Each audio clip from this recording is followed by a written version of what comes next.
2학년 1학기요. 앞에부터 볼게요.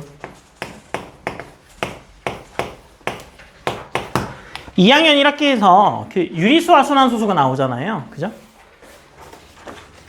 31쪽 펴시면 유리수와 순환소수에서 중요한 건 유리수의 정의예요. 유리수의 정의. 생각보다 유리수의 정의를 잘 모르시는 경우가 많습니다. 유리수의 정의를 물어보게 되면 분수 형태로 나타낼 수 있는 수라고만 대답하셔도 뭐 절반 정도는 하는 거죠. 근데 뭐가 빠졌어요?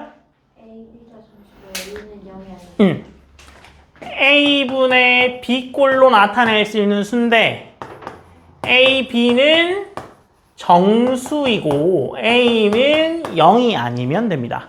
왜냐면 A분의 B꼴로 나타낼 수 있는 수 3분의 파이, 6분의 파이 이런 게 올 수도 있잖아요.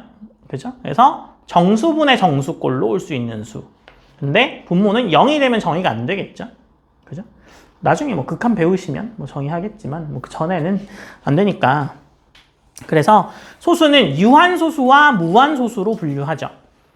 유한소수는 유리수예요? 유한소수는 유리수예요? 네. 무한소수는 무리수예요? 네. 그런 것도 있고 아닌 것도 있죠. 네. 유한소수가 되는 건 순환소수는 전부 다 유리수가 됩니다. 그 다음에 무한소수는 무리수인가요? 비순환소수, 그죠? 비순환소수는 무리수가 되겠죠. 그러면 맨날 물어보는 게 이제 실수체계 분류를 물어보죠. 그러면 실수는 어떻게 분류되나요? 실수는 유리수와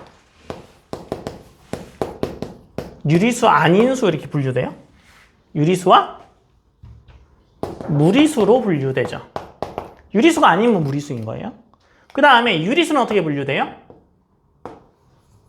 정수와 정수 아닌 유리수로 분류되죠. 정수는 양의 정수와 0, 음의 정수로 분류되고요. 양의 정수를 자연수라고 부르기도 합니다. 그죠? 그래서 정수 아닌 유리수에는 유한소수도 있고 순환소수도 있고 이렇게 되는 거죠. 그래서 무리수는 뭐 실수 중에서 유리수 빼고 다가 되겠네요. 그죠? 대표적인 무리수가 뭐 파이 같은 애가 있겠죠. 그래서 순환소수는 그럼 어디에 속하는 거야? 그 함정을 팔 때 무한소수는 그럼 어디에 속하니? 라고 물어보거든요. 그러면 무한소수도 순환하냐 순환하지 않냐에 따라서 여기 무리수에 속하거나 혹은 정수 아닌 유리수에 속하게 됩니다. 그러면 0.9999 가는 요 y 있죠. 0.9999 가는 이 순환소수는 1이에요. 왜요? 라고 묻잖아요. 왜요? 라고 물으면 뭐 이렇게 대답하시는 분도 계십니다. 0에 1에 한없이 가까이 가니까 1이 되는 거예요. 0.999999 하면 1에 한없이 가까이 가니까 1이 됩니다. 라고 답변하시는 분 계시거든요. 틀린 답변입니다. 가까이 가면 같아지나요? 아니요. 같아야 같은 거죠. 얘가 같은 건 어떻게 증명하죠? 10 곱해가지고, 그죠? 10 곱해가지고, 빼가지고 9분의 9 이렇게 하는 거죠. 그럼 왜 같아지는지 설명해봐 라고 하면 그 순환 마디만큼을 10의 거듭제곱을 곱해서 빼가지고 한다고 말씀하시면 되는데 그렇게 안 하고 뭐 9분의 9니까요. 뭐 99분의 99니까요. 뭐 이렇게 답변하시는 분 계시거든요. 뭐 무슨 뜻인지는 알겠지만 정확한 답변이 아닙니다. 아시겠죠? 그래서 이거 정확하게 증명하려면 순환 마디만큼 곱해서 x라고 놓고 빼서 나누어 준다 라고 하시면 되죠. 그래서 그 0.9999가 1에 한없이 가까이 가기 때문에 1이 된다 라고 생각하시는 경우는 무한에서 가무한이라고 해서 가능적 무한이라고 얘기하고요. 실제로 수학에서 사용하는 무한은 실무한 이렇게 두 가지가 있는데 가무한은요 언제 쓰이냐면 무한이라는 개념을 처음 배울 때 우리가 약간 인지구조 속에서 그죠? 무한이라는 애를 한 번에 받아들일 수 없다 보니까 점점 커지는 아이야 라고 받아들이거든요. 그래서 가무안으로 받아들였다가 실무안으로 이렇게 확장되어 간다라고 생각하시면 되고요. 그래서 너넨 이미 벌써 실무안 개념을 알고 있어야 되는 거죠. 0.99999가 1이니까. 아시겠죠? 그래서 같다. 가까워지는 게 아니라 같다라고 생각하셔야 되죠. 순환마디는 뭐예요? 순환되는 부분이죠. 그래서 분수와 소수의 역사에서 보면 예전에는 점토판에 육심지법으로 나타내는 소수가 있었다라고 돼 있잖아요. 그래서 점토판에 이 육심지법을 처음에 할 때 이렇게 점토판이니까 위조할 수 있잖아, 그죠? 위조할까봐 그 판을 다시 점토판으로 덮었거든요. 그럼 다시 덮어버리니까 안에 있는 게 안 보이죠? 그럼 또 확인하려면 그때마다 깨야 되는 거야, 점토판을. 깨가지고 새로 확인하면 또 덮어야 되는 거죠. 일이 너무 많으니까 밑에다가 하나 쓰고 난 다음에 점토판 위에다가 그 뚜껑을 덮은 다음에 뚜껑에다 다시 숫자를 써놓은 거야. 그러다 보니까 나중에 되면 이거 이렇게 2번 쓸 필요 없는데? 라는 생각을 알게 되면서 이제 뭔가 숫자가 발전하거든요. 그래서 뭐 그런 형태로 발전하는 역사를 제가 적어놓은 거고요. 월리스에 관한 이야기 나오죠? 그래서 월리스로부터 순환소수에 관한 연구가 시작되어서 오일러와 베르누이에 의해서 정립되었다라고 되어 있죠. 그죠? 오일러가 굉장하신 분이거든요. 그래서 오일러가 이렇게 나중에 찾아보시면 눈이 이렇게 조금 안 좋아지셔서 암산으로 막 엄청난 오일러 정리 같은 것들을 다 하신 분이거든요. 그래서 나중에 한번 찾아보시고 월리스는 제가 주제 특강 시간에 굉장히 자세하게 다뤄드렸어요. 그죠? 자, 그 다음에 다낭식의 계산이죠. 다낭식과 다항식이 뭔지도 잘 모르시는 분이 계세요. 다낭식은 뭐예요? 다낭식. 항이 하나인 식. 그럼 항은 뭔데요? 숫자의 곱으로. 숫자와 문자의 곱으로만 이루어진 형태가 다낭식이죠. 그래서 지수법칙은 지금 쓰고 있는 지수법칙은 데카르트 이에서 나타냈다라고 되어 있죠. 그 다음에 또 월리스가 등장하죠. 그 다음에 다낭식 곱셈과 나눗셈은 다낭식의 곱셈과 나눗셈은 나눗셈 뭘로 바꿔서 계산해? 곱셈으로 바꿔서 역수 취해서 해. 이때 역수는 제가 뭐에 관한 역수라고 그랬어요? 곱셈에 관한 역원이라고 저희가 지난번에 설명드렸어요. 그죠? 항등원과 역원 얘기하면서. 그 다음에 다항식의 계산은 다항식은 같은 항끼리, 동류항끼리 묶어서 계산한다. 이거요. 이것도 됩니다. 루트 2 더하기 루트 3, 루트 5.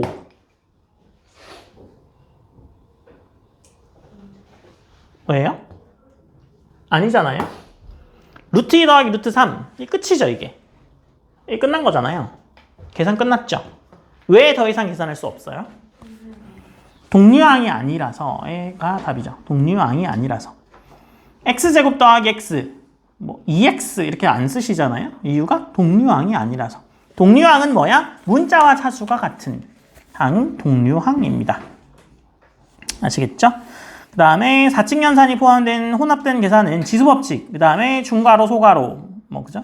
그 다음에 분배법칙, 동류항끼리 더하거나 뺀다. 등식의 변형은 식을 대입하거나 식을 변형하는 거야 라는 거예요. 이미 다 아시는 거죠? 대입법이냐 그 이야기잖아요. 대입법이니 가감법이니 그런 이야기죠. 그 다음에 1차 부등식은 부등호가 들어있는 식이 부등식이고 부등식의 성질은 양변에 같은 수를 더해주거나 빼주어도 바뀌지 않고 양수를 곱하여도 안 바뀌는데 음수 곱하면 바뀌더라. 그래서 음수인지 양수인지만 잘 체크하시면 됩니다. 연립 부등식은 A, B, C인 꼴은 반드시 A, B, B, C로 쪼개셔야 합니다. 반드시 A, B, B, C로 쪼개야 돼요. 그렇지 않으면 중간에 틈이 생겨서 틀리게 됩니다. 그 다음에 34쪽 절대부등식에서 코시-시버레츠 부등식, 그 다음에 삼각부등식, 산술기하평균도 있고, 그죠? 코시-시버레츠 부등식은 현대 연구에서 행렬식의 라이프니츠가 시작되었다라고 볼 수 있고, 크레머 공식을 통해서 되어 있고, 그죠? 그 다음에 중국에서는 구장산술, 우리나라에도 홍정아가 쓴 9일집에서 찾아볼 수 있다라고 되어 있습니다. 홍정아 이분이 대단하신 분이시더라고요. 나중에 혹시나 시간이 되시면 한번 찾아보세요. 그 다음에 연립방정식은 뭔지 잘 아시죠? 자, 그러면 저기 뒤로 가서 문제를 같이 풀어보죠. 그 2-2는요, 뒤에 보면 기하 증명들도 나와 있기 때문에 꼭 보셔야 합니다. 아시겠죠? 기하 증명 때문에 틀려요. 자, 그 다음에 넘어가다 보면 47페이지 한번 볼래요? 47페이지 보면 무슨 정리가 나오나요? 피타고라스 정리에 몇 가지 증명이 나와요? 3가지 증명이 나오죠. 유클리드 증명, 피타고라스 증명, 바스카라 증명이 나오잖아요. 여기에 하나 더 추가가 되는 게 가필드 증명까지 알고 계셔야 합니다. 그래서 가필드 증명까지 총 4개의 증명을 어떤 증명이 어떻게 증명하는 거예요? 라고 물어봤을 때 답변하실 수 있어야 합니다. 아시겠죠? 지금 피타고라스와 바스카라 증명 예를 들어 드리죠. 앞에 보세요. 그 피타고라스 증명은 어떻게 하는 증명인가요? 라고 하면 그 직삼각형 4개를 모아서 정사각형을 만들어서 하는 증명입니다. 그런데 그 안에 만들어지는 변의 길이가 뭐가 되는 거야? 빗변의 길이가 되도록 하게 정사각형 만들면 됩니다. 그러니까 제일 긴 변을 C, 빗변을 C, 다른 두 변을 A, B라고 하면 A 더하기 B가 한 변의 길이가 되는 정사각형을 만들어주면 돼. 그죠? 그 다음에 바스카라 증명은 뭐가 한 변의 길이가 되게 하면 돼요? 빗변의 길이, C가 정사각형의 한 변의 길이가 되게 만들어주면 되는 증명입니다. 그래서 제가 지난주에도 잠깐 설명드렸는데 달달 암기에서 들어가시면 배제당할 수 있다고 말씀드렸잖아요. 그죠? 피타고라스 증명이 뭔가요? 하면 저는 피타고라스 정리와 유클리드 증명, 바스카라 증명, 가필드 증명을 알고 있습니다. 피타고라스 증명은 뭐예요? 라고 물어봤을 때 답변하는 거. 답변 못하는 것보다 낫지만 뭐까지 아셔야 되냐면 피타고라스 증명은 바스카라 증명과 유사한 증명인데 바스카라 증명과 피타고라스 증명의 공통점과 차이점에 대해서 설명하시면 훨씬 더 나아요. 아시겠죠? 피타고라스 증명 4가지 자주 물어봅니다. 말씀드렸어요. 피타고라스 증명이 뭐예요? 하면 빗변의 제곱이 다른 두 변의 제곱의 합과 같은 거. 어떻게 증명해요? 라고 하면 이름은 잘 모르는 경우가 많아요. 증명 몇 가지 알고 있어요? 이러면 3가지 알고 있습니다. 왜냐면 책에 3가지가 나와요. 가필드 증명 말고 지금 3가지 나와 있는 게 책에서 나오는 내용입니다. 피타고라스 증명할 때 이 3가지는 나와, 책에. 그리고 가필드 증명 하나 더 추가로 나와 있습니다, 보면.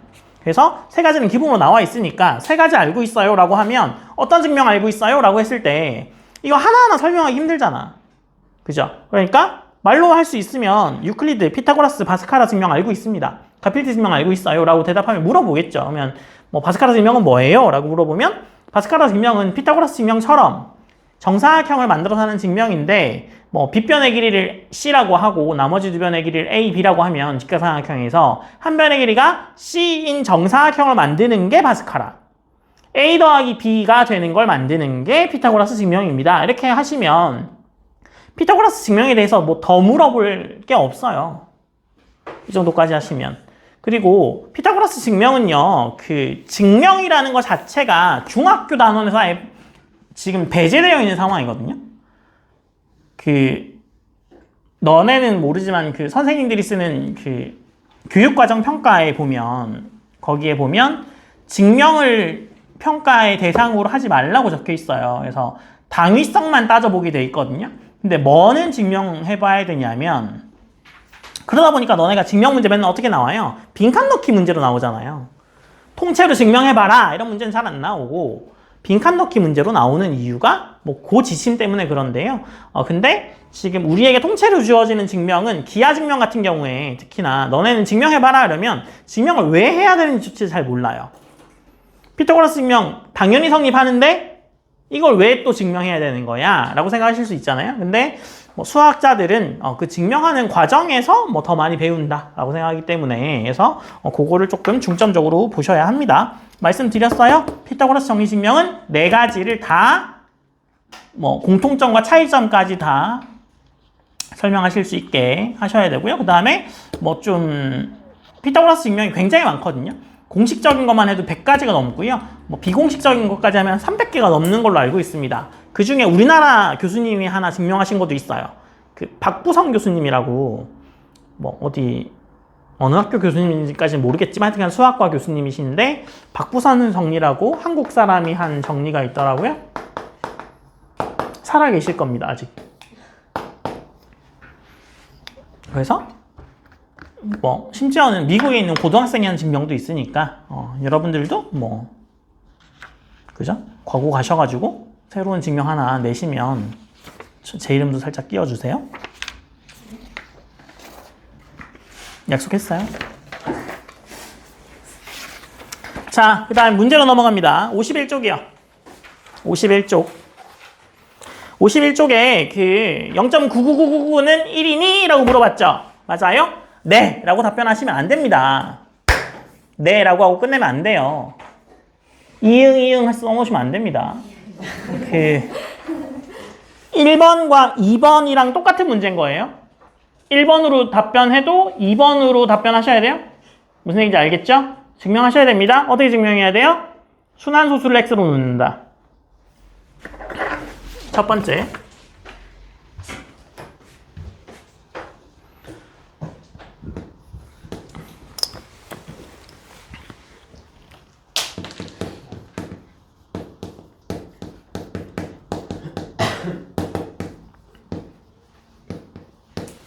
순환소수를 x라고 놓은 다음에 두 번째는 어떻게 돼요?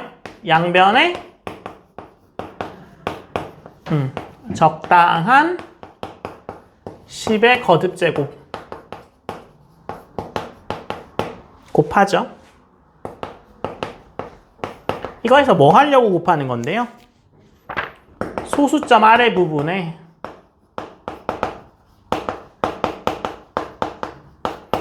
순환 마디를 겹치게 하죠. 순환 부분 일치. 그 다음에 빼.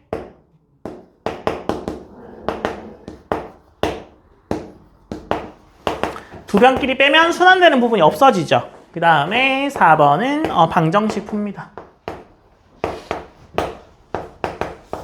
이렇게 단계로 설명하시면 돼요. 아시겠죠? 1번하고 2번은 전부 다 이렇게 답변하셔야 합니다. 0.999 가는 거 1이에요? 네. 왜요? 가까워지니까요. 탈락입니다. 말씀드렸어요? 왜 탈락인지도 말씀드렸어요? 수학적으로 가까워지니까 1이야. 잘못 알고 계시는 겁니다. 가까워진다고 같아지는 거 아니에요? 그죠?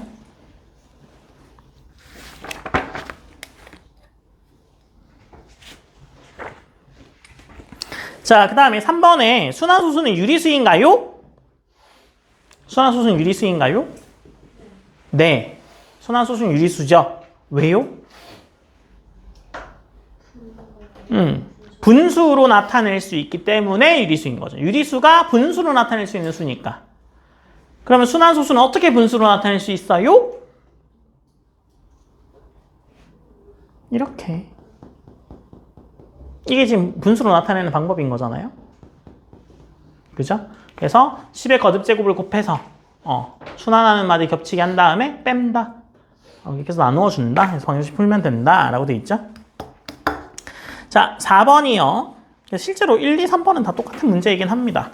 4번에 기하분수 형태의 분수에서 유한소수랑 순환소수를 구분하는 방법은 뭐예요? 어떻게 구분해요?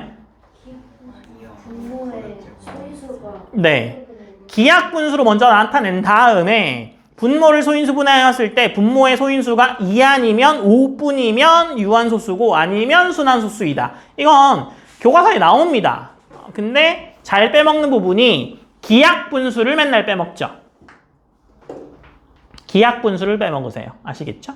기하분수 빼먹으시면 안 됩니다.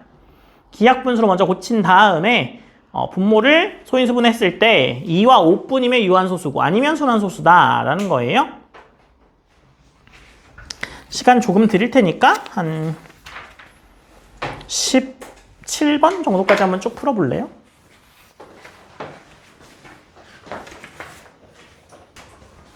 자, 5번이요. 5번 보면 7분의 4잖아요. 이거 10번째 수 구하라고 돼 있죠? 그러면 얘가 0.57142 8이 반복되는 i죠. 그럼 10번째가 1, 2, 3, 4, 5, 6, 7, 8, 9, 10이니까 4가 되는 걸 알 수 있겠죠? 그래서 순환마디가 지금 왜 6개인 거예요?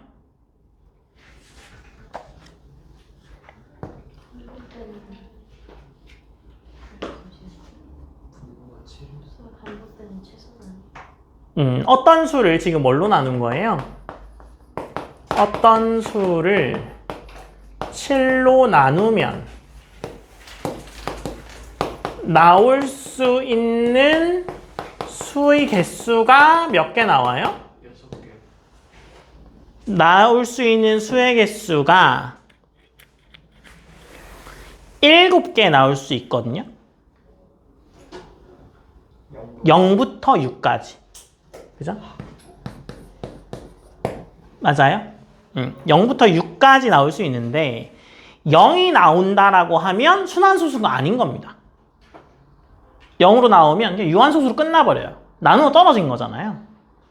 무슨 얘기인지 알겠죠? 나눴는데 나머지 0이래. 그러면 그냥 분수 형태로 바로 나타나는 거죠. 그러다 보니까 나올 수 있는 수는 7개인데 그 중에 0은 제외해야 합니다. 순환소수가 아닌 게 돼요. 그죠? 그러면 0 제외하게 되면 나올 수 있는 수가 몇 개가 돼요? 6개. 그래서 그 6개가 돌겠죠. 똑같은 게 나오면. 그죠? 그래서 6개마다 이게 7만 그런 거 아니에요. 모든 수가 다 그렇겠죠. 5로 나누면 그죠? 5개 나올 수 있는데 0은 제외해야 되니까 순환소수라고 하면 4개가 나올 수 있겠죠. 무슨 얘기인지 알겠죠?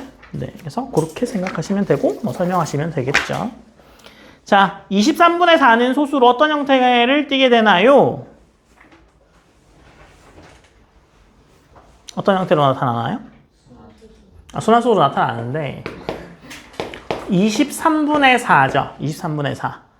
뭐 하여튼 23으로 나누니까 나올 수 있는 수의 개수는 몇 개예요? 22개죠. 0 제외하고 1부터 22까지 나올 수 있잖아요. 그죠? 그러면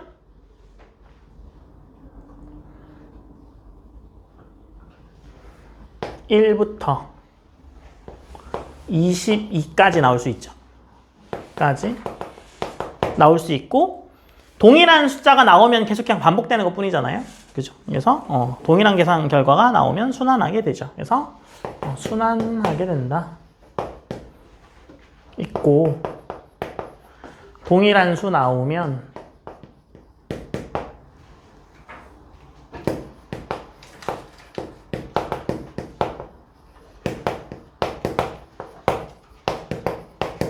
순환하게 된다 라는 사실입니다. 무리수를 유리수처럼 분수꼴로 나타낼 수 있나요? 있나요? 없습니다. 나타낼 수 있으면 걔가 유리수죠. 왜 무리수겠어요? 이해됐어요? 그래서 나타낼 수 없습니다. 나타낼 수 없다. 그 다음에 8번은요. 같은 식인가요? 네. 아닙니다. 아닙니다. 잘못 생각하신 거예요? 뭐가 빠진 거야? 0이 빠졌죠. 앞에 있는 식은 0이어도 되죠. 하지만 뒤에 있는 식은 0이면 안 됩니다. 앞에 있는 식은 A, B, C, D 중에 0이 있어도 상관없지만 뒤에 식은 0이 하나라도 있으면 안 돼요. 다릅니다. 같다라고 생각하시면 또 뭔가를 빼먹으신 거예요. 다릅니다.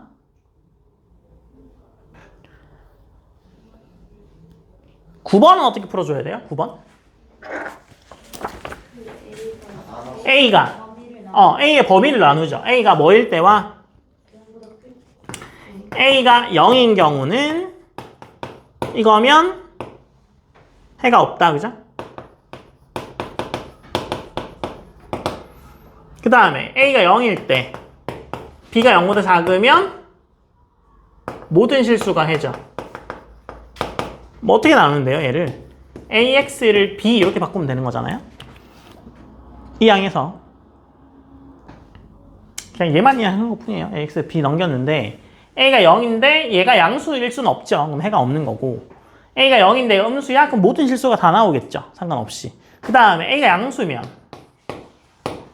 x는 a분의 b가 될 거고 a가 음수면 x가 a분의 b보다 작다 이렇게 되겠죠. 그래서 저렇게 네 가지로 나누어서 설명하시면 되고 9번이랑 10번이랑 똑같은 문제죠.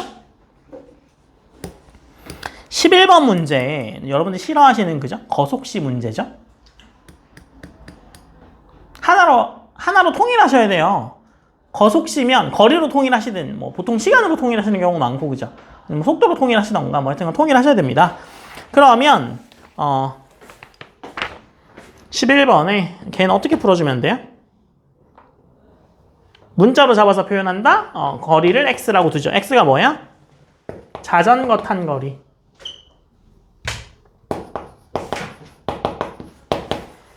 자전거 탄 거리를 x라고 놓으면 그러면 8분의 x 플러스 3분의 6 마이너스 x가 1보다 작은 거죠. 풀게 되면 x가 5분의 24보다 크다 이렇게 나오겠네요.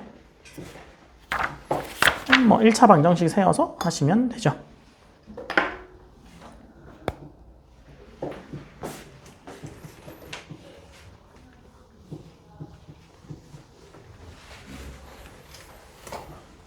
그 다음에 함수의 정의. 함수의 정의는 뭘까요?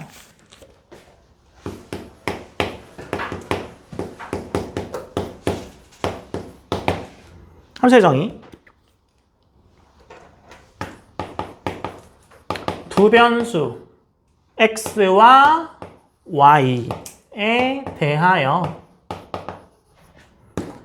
x 값이 정해짐에 따라 y 값이 오직 하나씩 정해지는 관계를 y를 x의 함수라 표현하고요. y는 fx라 나타냅니다. 그죠?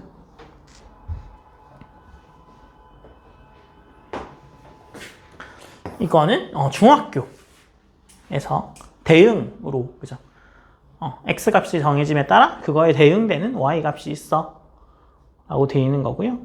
여러분은 지금 고등과정도 배우고 계시니까 그건 어떻게 해야 돼요? 똑같은 이야기입니다만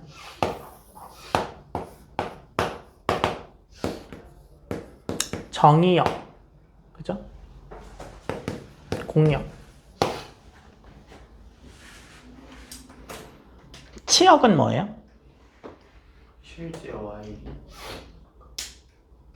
가짜 y 값도 있어요. 통역에서 정의역과 대응하는 그죠? 정의역은 모두 다 정의되어야 하죠. 그래서 정의역에 대응되는 공역들이 있는데 대응되지 않는 공역들도 있죠. 맞아요? 그래서 걔네들은 제외하고 대응된 애들만 치역이라고 부르죠. 치역이라는 건 그래서 뭐겠어요? 치역이라는 건 fx들이 치역이죠. 그 함수에서 공역 치역 말고 뭐 더 중요한 내용이 혹시 뭐예요? 알아요?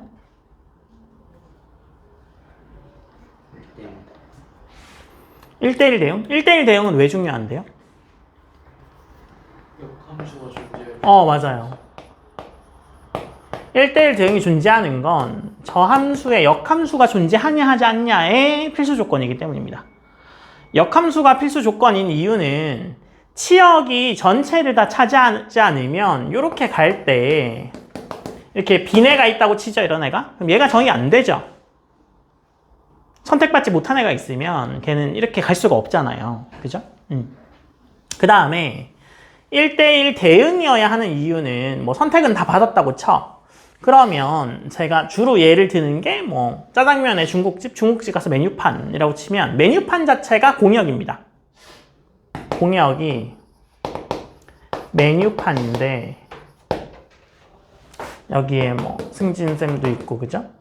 뭐 리우도 있고 현수도 있다고 치죠? 서준이도 있다고 쳐요. 그 다음에 뭐 짜장면, 뭐 짬뽕, 그 다음에 뭐 우동, 그 다음에 4명이니까 뭐 볶음밥 있다고 치죠.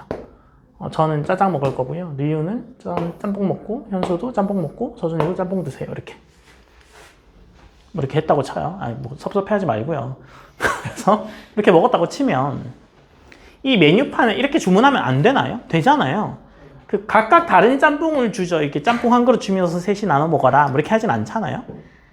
그죠? 이렇게 가능한 겁니다. 근데 이건 함수가 정의 다 된 거 상황이 맞아요. 근데 여기서 일로 갈 때는 불가능해지죠. 왜? 짬뽕이 3개로 갈라지기 때문이죠.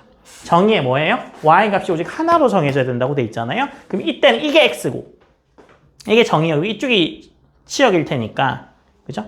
이렇게 3개로 갈라지니까 안 되겠죠. 그것 때문에 함수의 정의 때문에 한 개는 한 개로 가야 합니다. 그러니까 이런 식으로 이렇게 한 개는 한 개로 가야 돼요. 그리고 여기에 뭐 이렇게 기스면 이런 거 하나 있으면 얘는 정의가 안 될 거 아니에요. 이렇게 반대로 갈 때. 그러니까 이런 거 있으면 안 된다고.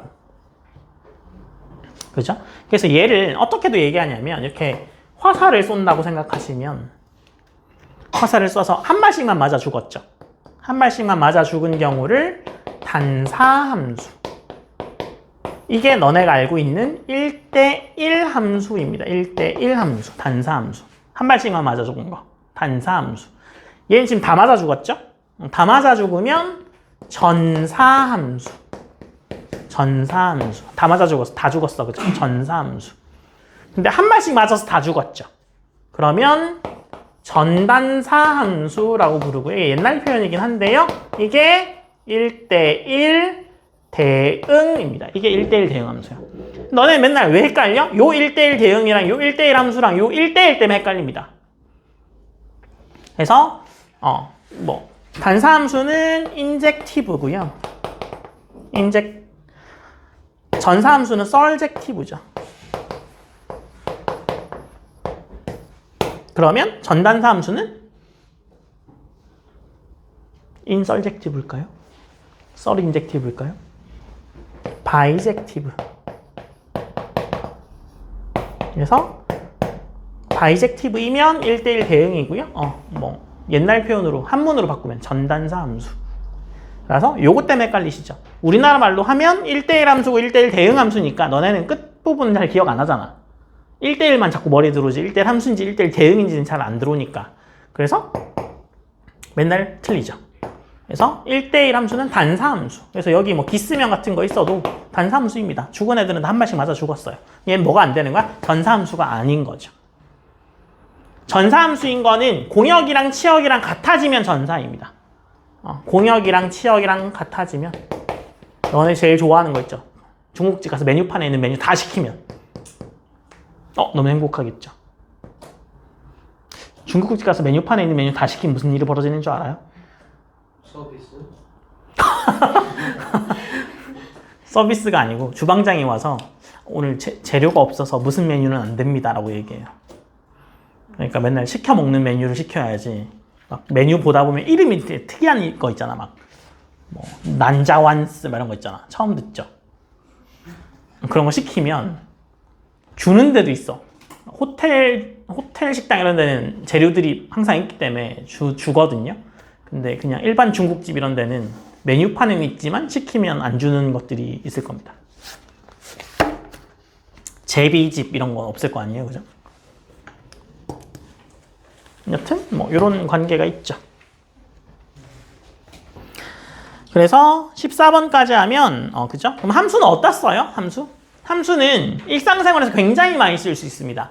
x와 y의 관계를 보고 싶은 거야. 뭐 선생님 입장에서는 뭐 그런 거죠. 너네한테 막 내신 마스터를 막 3권씩 풀렸어. 3권 풀렸더니 애들이 다 내신을 100점 맞아오더래.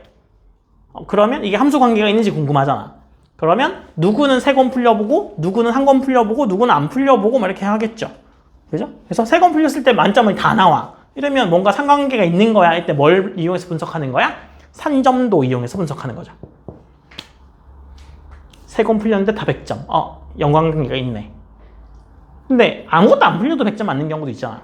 실제로는 그죠? 너네 마스터 맨날 풀려보면 맨날 도망다니고 마스터 안 풀어오는데 막 학교 시험이 쉬워서 다 맞아오는 애도 있고, 마스터는 다 풀고 막 추가 문제까지 다 풀었는데 그날따라 컨디션이 안 좋아서 그죠? 뭐 3이 8로 보이고 5가 뭐 6으로 보여가지고 그죠? 뭐 더하기는 틀리고 나누기는 틀리고 뭐 어떤 애는 그죠? 더하기는 빼기로 그러니까 더하기는 빼기로 보고 빼기는 더하기로 봐서 맞춰. 근데 어떤 애들은 그죠? 한 개만 잘못 봐서 또 틀리고. 그러니까 두 개를 잘못 보면 맞출 수 있잖아. 곱하기 나누기 뭐 이렇게 잘못 봤는데 곱하기는 또 거꾸로 하고 나누기도 거꾸로 했는데 답을 봤더니 없어. 역수가 있네? 뭐 이렇게 해가지고 선택하면은 그죠? 맞을 수 있잖아요. 근데 또 계산했는데 어물쩡 이상하게 계산하면 선생님들이 너네가 그 틀리는 포인트를 알아서 잘못 계산했을 때 나오는 답을 1번, 2번, 3번에 배치한단 말이야. 그러면 확고한 답이 만약에 내가 잘못 계산했는데 3번에 있어.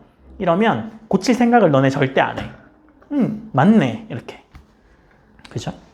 그래서 선생님들이 그 보기 문제 낼 때 거꾸로 계산 한번 해보거든. 그래서 2단계에서 틀린 애들은 1번에 걸리게, 2단계에서 걸린 애들은 2번에 걸리게, 2단계에서 잘못한 애들은 3번에 걸리게 이렇게 해놓으면 1번, 2번, 3번에 다 대롱대롱 매달려가지고 틀려있죠. 선생님들이 그 수학 문제 낼 때 그렇게 호락호락하게 내지 않습니다. 답이 딱 그거 한 개만 있고 나머지는 다 마음대로 냈으면 너네가 잘못 계산해도 그 답이 없는 게 보이잖아, 객관식에. 그럼 다시 계산할 거 아니야. 그럼 안 틀릴 거 아니야. 그러니까 2단계에서 잘못 계산했을 때 1번에 걸리게.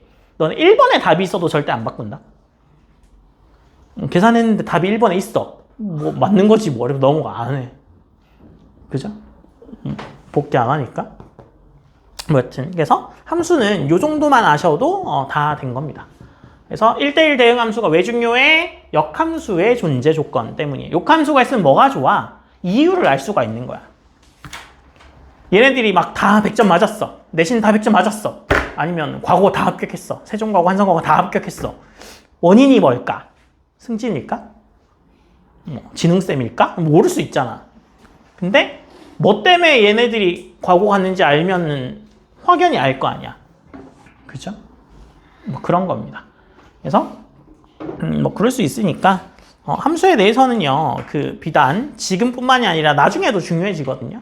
고등학교 가서도 함수는 중요하게 다루니까 반드시 뜻은 정확히 잘 알고 계시고요. 오늘 여기까지 해야 되겠네요.